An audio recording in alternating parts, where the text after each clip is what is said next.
I don't know how this man keeps getting away with this, and it is just mind blowing, Devin. But Kirk Cousins gets 5 years, 172 million. No. That's not the deal. That's what it says. No, that's the deal. That's the deal.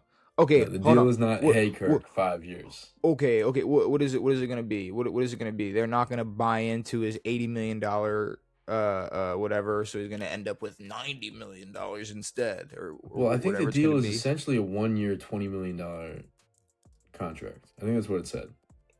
And the Falcons are paying 9, and maybe the Raiders are paying 11, whatever the fuck it is. You're funny. But it's a 1 year deal, basically. I don't know how any of that works. I don't know how any of that makes sense. But the problem is Kirk's getting paid.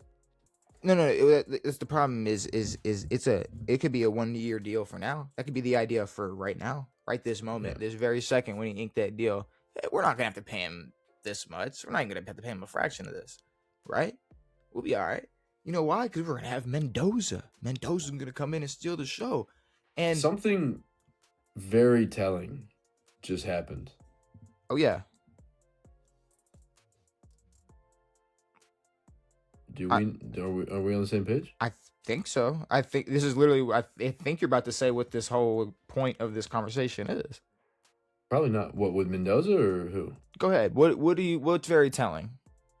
I think it's very telling that just what happened recently. Indiana gets a new quarterback. Yeah, I think we're on a different page. Maybe.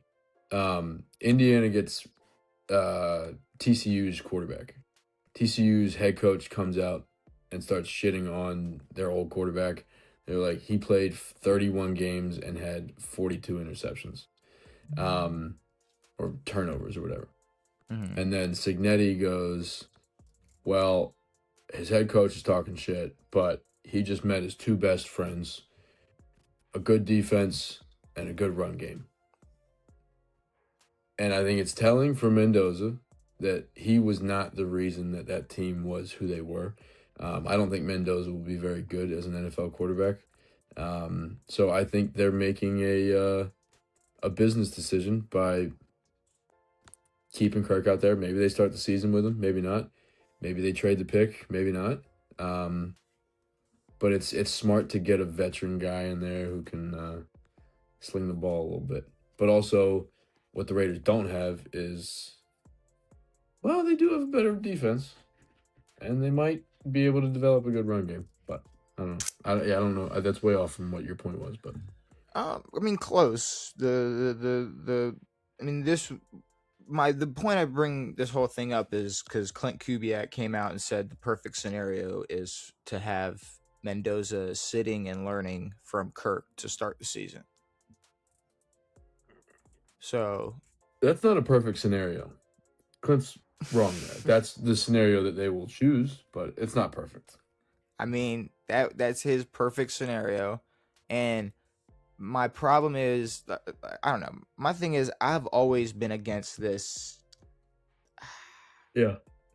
I've never been against this. I've always been against this idea of bringing in, some veteran quarterback and just assuming that, I don't know, like it's hard for me to imagine that a quarterback is going to come in or as a rookie or, and look at their veteran quarterback, and depending on who it is, it's like they're only going to pick up like all of their pros and all of like the positives and good things and their good habits. And not only that, but this veteran quarterback is willing to, teach you, tell you how, show you how to go through the ropes. Because, you look at like Joe Flacco. Joe Flacco still believes he should start in the NFL. Like, I don't know. He did in 2018. Sure. But I'm saying. No, but you're right. Like, he's like, when he's playing for the Bengals, he's not like, yo, Burrow, let me like teach you some shit. He's like competing Well, for a and job. then when he went to the Browns, it wasn't like my job here is to help Dylan Gabriel and Shador Sanders develop. His job was to win games. Yeah, I want to play. I want to win.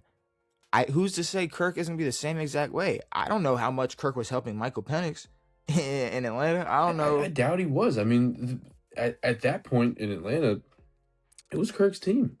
And it wasn't until, like, Michael Penix would not have touched that field if Kirk did not have, like, the worst six game stretch, maybe of all time. It was like 9 picks, 1 intercept, or 1 touchdown. So that was Kirk's team. There's no way that there was any development. But every time we talk about someone being sat, we just bring up the times it worked, or the times that someone benefited from it. But like, we can't sit around and say that Mahomes is Mahomes because of Alex Smith, and that Jordan Love is pretty good because of Aaron Rodgers, and Aaron Rodgers is good because of Brett Favre. And those are just the big ones. Like, fucking Drake May, sat 4 games behind Jacoby Brissett? That's why he's okay. Mm-hmm. And Sam Darnold struggled in his career early because, he didn't sit behind anybody. And you can bring up every instance of a rookie sitting behind a vet. Like, fucking Kenny Pickett, bum. Mason Rudolph, bum. Like, there's so many bums out there who sat behind people. So, but what you're telling me is, had Cam Ward sat behind Jameis Winston for 4 weeks, the Titans season would have panned out different? Exactly. Or better?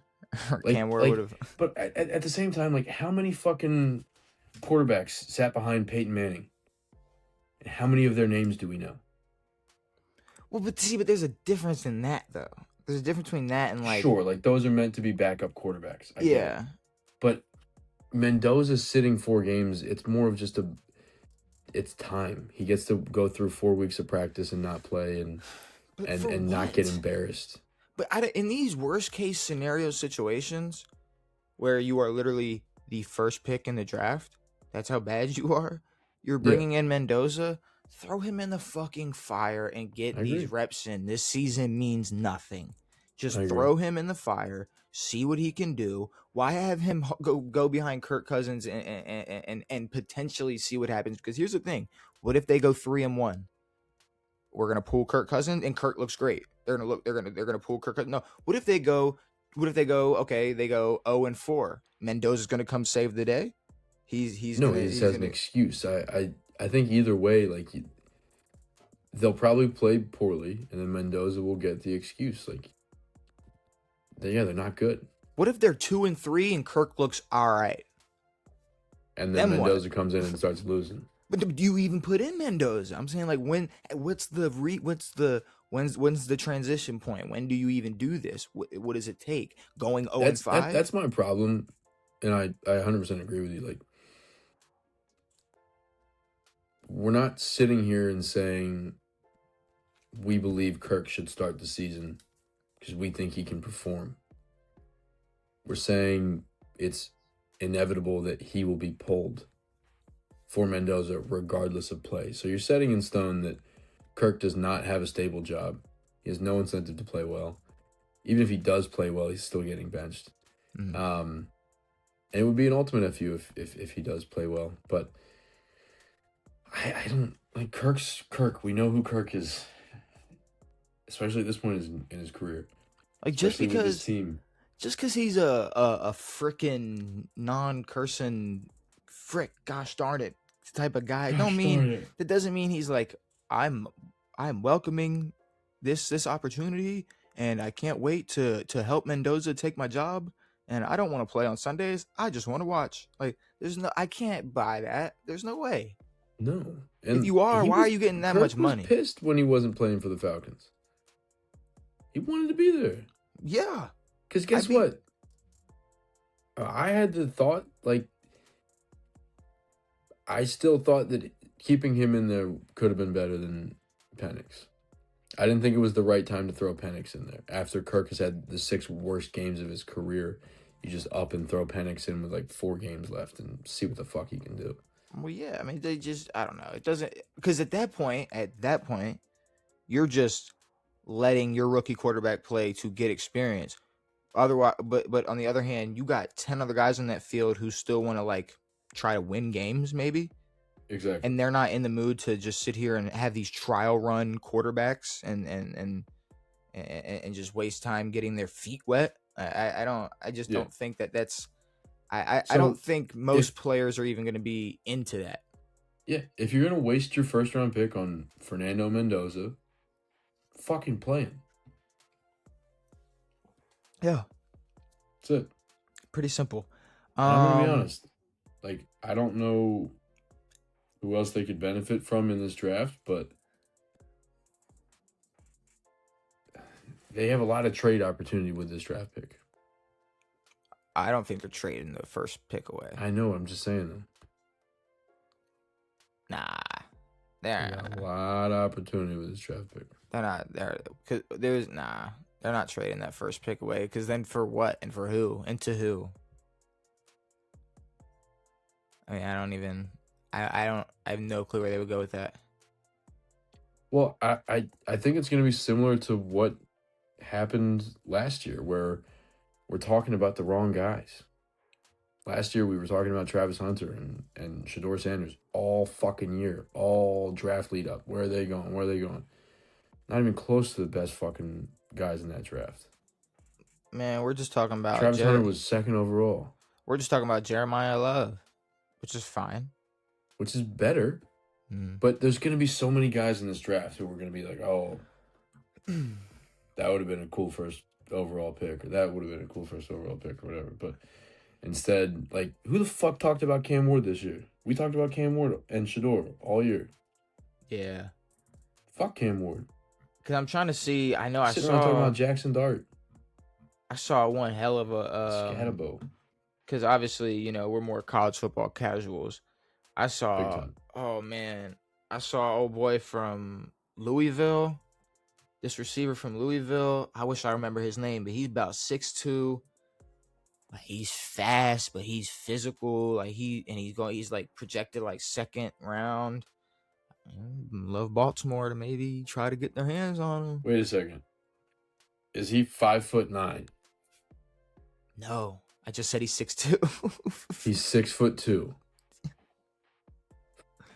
You guys, there's no chance you guys draft him. We could. Zero. Like, legit zero. I'm interested though. I'm interested. No, you're interested in. Yeah, you're not gonna get him. You're a fucking hating ass motherfucker. I'm not a hater. That? You guys would never draft a wide receiver who's not 5'9" and shifty. Well, I mean, who knows? We got Jesse Minter now. We might change the game. We might switch it up. I don't know. I don't know. But moving on from Kirk Cousins,